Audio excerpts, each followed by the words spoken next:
Panther people, what up? Let's do another mock draft and let's get weird. What's going on? You watch Panthers post Phil Perkins. Thanks for joining us. Well, the weekend is just around the corner, so let's talk about the NFL draft in Detroit. It is just over 2 weeks away, and we're getting some fresh intel from NFL insiders on the national level, on the beat writer level as well, and just talking about the philosophy going into this. ESPN did a intel report from all 32 teams. They went on the local level. They talked to David Newton.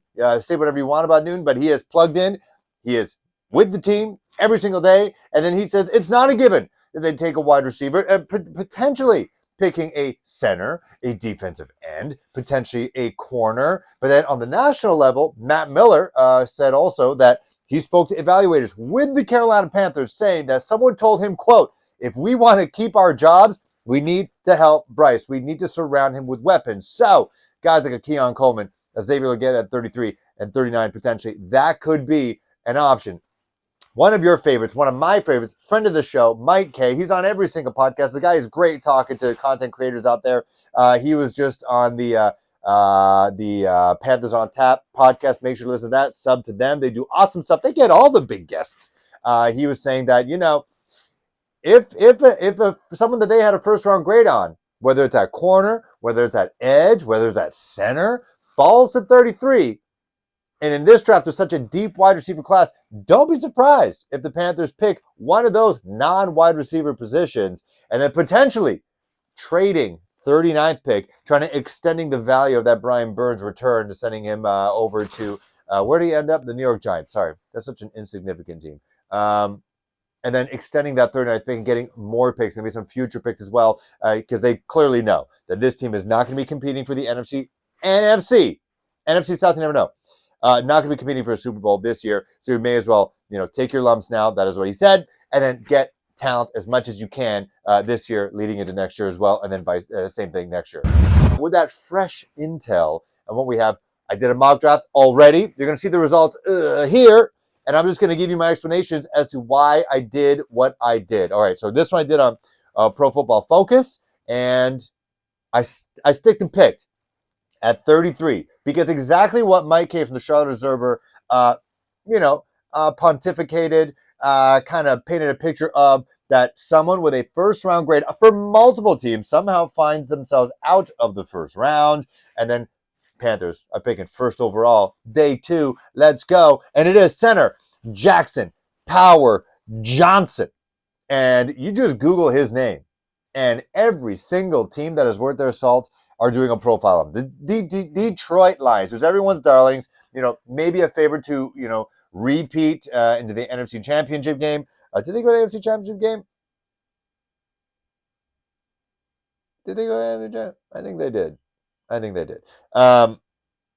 They have a profile. The Pittsburgh Steelers are also with Russell Wilson and such, and they want to protect him right up the middle because he also is not a gigantic quarterback. So every single person and their mom who has a scout team, who's been to who's been to Eugene, who's been to the Senior Bowl, they know that this dude, I've even seen quotes that Jackson Powers Johnson is the best center prospect in the last couple of years. And so there's no doubt if this guy falls to 33 overall, I think Dave Canales, I think Dan Morgan and company, they're going to look at this guy and be like, yeah, Austin Corbett, I know we have him in right now, but he's coming off 2 major-ish leg injuries.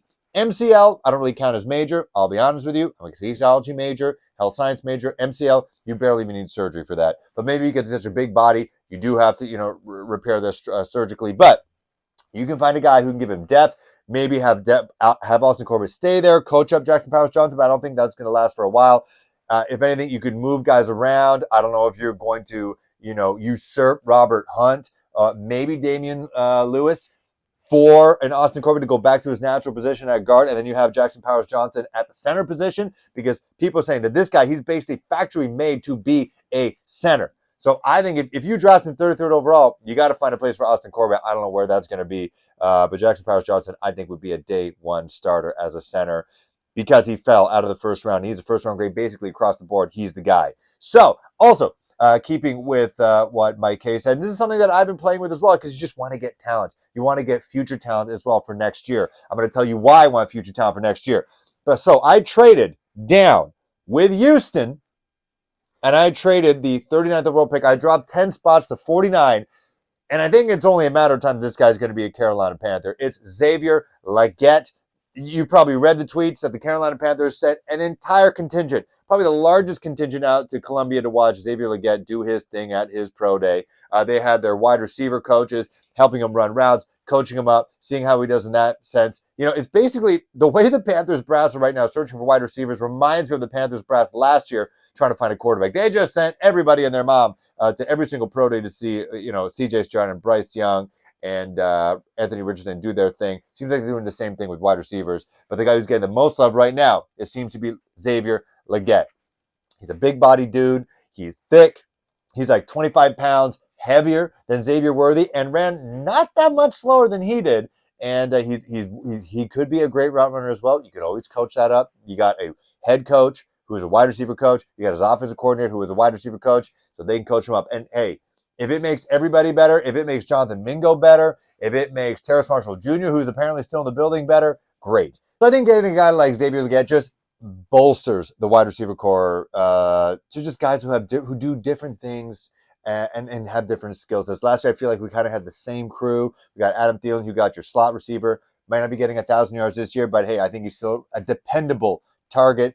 You got Deontay Johnson, who is one of the best route runners in the NFL. He can get that separation, so you're not pressured to get and to push and try to get a guy, or you're not too sad if a guy like Ladd McConkey isn't there. And so you get your Xavier Legette, who's that big buddy alpha wide receiver. Maybe at some point replaces Terrace Marshall, who's probably not going to be on the team.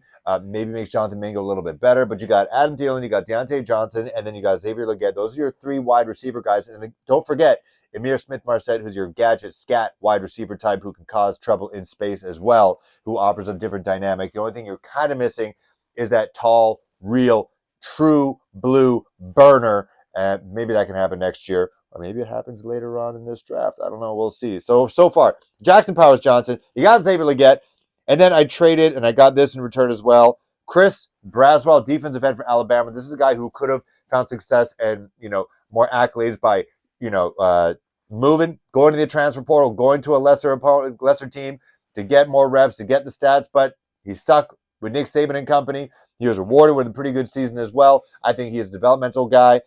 You still have, at this point, this is not a superior draft in terms of edge rushers right now. If you compare any of these guys, whether it's Adisa Isaac, whether it's Chop Robinson, whatever, you got to ask yourself, are they better than DJ Wonnum and Jadeveon Clowney? If not, you don't need them right now. I don't think any of them are better than those two guys combined. Are they better than DJ Johnson? Maybe. But Chris Braswell, Alabama, they make defensive linemen. I think he can definitely work in the mix there. He can learn from those two guys, and I think he could be a good pickup at 65. All right, so I traded back again, and because this is something, again, that everyone's talking about. This is a crazy deep wide receiver draft. You can get guys who could start and contribute in the 3rd and 4th and 5th round. And so this is a guy who's making a lot of headway right now. If you like McConkey, I'm not just saying because he's kind of white, but Ricky Pearsall, wide receiver out of Florida. The guy's got hops. There's videos of him dunking, having crazy catches. He's working out right now with the Miami Dolphins wide receivers down in South Florida. Tyreek Hill and Jalen Waddle. He's doing whatever they're doing, and he does not look like he's out of place. It doesn't look like he's just like a token out there just doing it because his agent paid for him to work with the coach. It looks like he fits in. He works well. I think he's got that dog mentality as well. He has a great blocker in the run game, so I think that he contributes. You want that dog mentality. You got Xavier Legette, who's a dog, Jackson Powers-Johnson, dog, Chris Braswell, loyal, and then Ricky Pearsall as well. And so I think right now we're building that offense, going back to that intel that Matt Miller talked about with ESPN. Guys are getting fired if they don't help out Bryce Young. So with 142nd pick, I got Theo Johnson, my guy out of Windsor, Essex County, Southern Ontario, no doubt. You can look at Detroit. You can bring in the Eminem gritty energy. He's a massive tight end at Penn State, 6'6", 240, 250, 260. You can definitely build on that. He's a big body target. That's what Bryce Young needs right now. You got. I think Tommy Tremble. I'm in the Tommy Tremble camp. I think that he can contribute still. I think he shows flashes. I think if he's just a little bit bigger, I think he could be more of a pass catching threat. But I think Theo Johnson, younger, bigger, big dude. Who says why not just have him and Tommy Tremble on the field at the exact same time? I'm about that. And then so also with the players that I also got a 2025 Houston Texans 2nd round pick. Depending on the love that they're getting, maybe too much love, it could be a later pick in the second round. But I also got a Seattle Seahawks 2025 third round pick. If they get 5 or 6 wins, you're potentially still picking the top 10, maybe top 12. There's a guy out there. Now, I mentioned 65th pick. I got Chris Braswell. Now, I didn't get any linebackers, so we still got Shaq. We got Juicy Jewel. But a guy out there who I think could be our Micah Parsons. I'm already doing a 2025 way too early mock draft. I'm doing it for selfish reasons. So the Panthers, they're going to have a first-round pick next year. They're not going to have a second-round pick next year because we gave that up for the Bryce Young trade.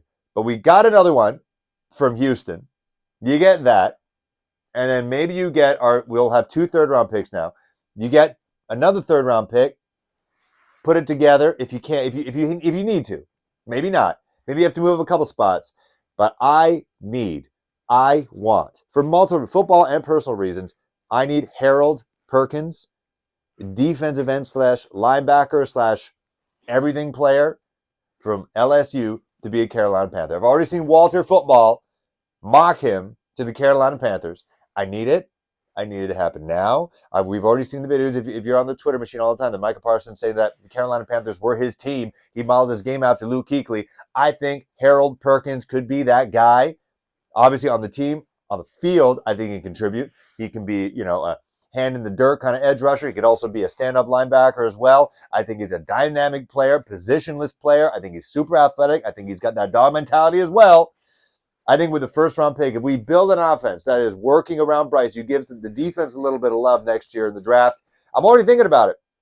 If the Panthers win 5-6 games, you trade that first pick, try to move up a little bit. Maybe you get the second or the third-round pick, and you move up to try to get Harold Perkins. And yes, it's because I also want a Perkins Panthers jersey. It just makes too much sense. Know what you guys think about this mock draft up here. Take a look at it. Let me know what your mock drafts are looking like right now. You can write it down in the comments below. Make sure to like, subscribe, spread the word. Can't wait for draft day. See you guys soon.